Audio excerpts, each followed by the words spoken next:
I wouldn't go back. I would not go back to teaching. I don't think I could now sit inside all day. There's so much that the countryside has to offer.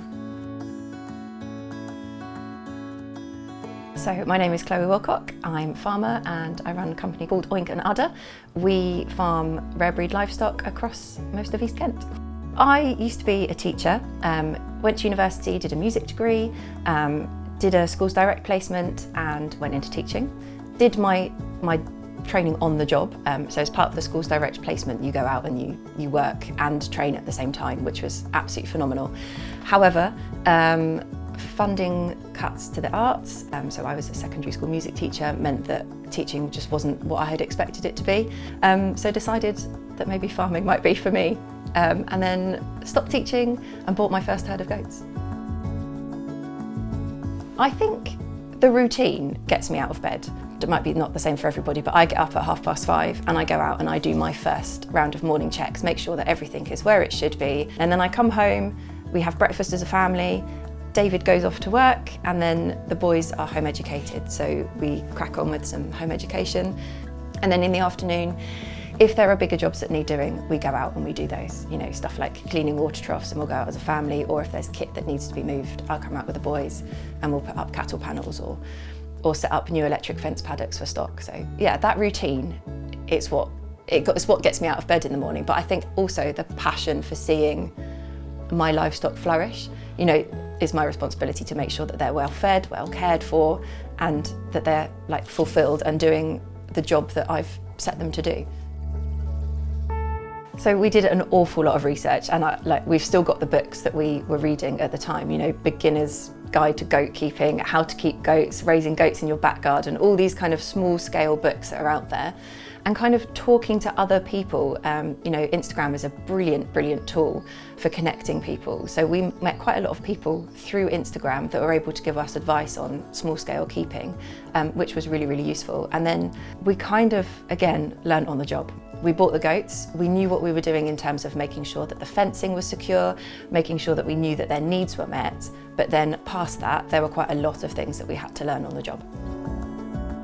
Farming has been really beneficial to my 3 boys and their education because it gives them time outside, it gives them time to run around, they're physically active all the time, but also emotionally, in terms of their emotional development, they see birth, they see death, and they see, you know, the hardships, and kind of they are learning resilience from a young age by doing what I do. They come with me, and some people say that I shouldn't be exposing them to all of these things, but I think it's really important. It makes them more well-rounded individuals. I think that's why it's really important to get them out there, and it's a fundamental part of their education now.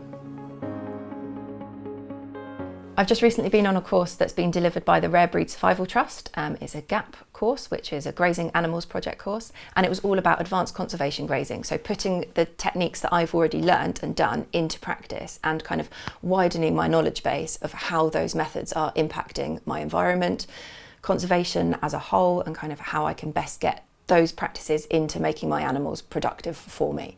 So there's so much stuff out there. It's a question of going out and looking for it, but quite a lot of the courses can be funded by various organisations. So the course that I went on was funded by FIPL, which is Farming in Protected Landscapes. There's other farming bodies out there, kind of other pots of money that you can draw from. CPD within farming should be at the forefront, I think. You know, other organisations, teachers for example, are expected to do CPD. It's good for your individual development, but it's also good for the collective development. There is so much that we can learn from other people. I think if you're not going on CPD courses to kind of further your farm's potential, you are going to get left behind. You know, we need to think about the climate, we need to think about different ways of farming, because stuff is moving forward. You know, we've got all these policies that need to be fulfilled in terms of climate change, you know, meeting net zero targets, etc., etc. We can't do that as farmers if we're not moving with the times. But you can't get stuck in a rut. You can't just be like, oh, well, this is how we've always done it, because it doesn't necessarily always work. It might be working now, but as times change, as the climate changes, is it going to work in the future?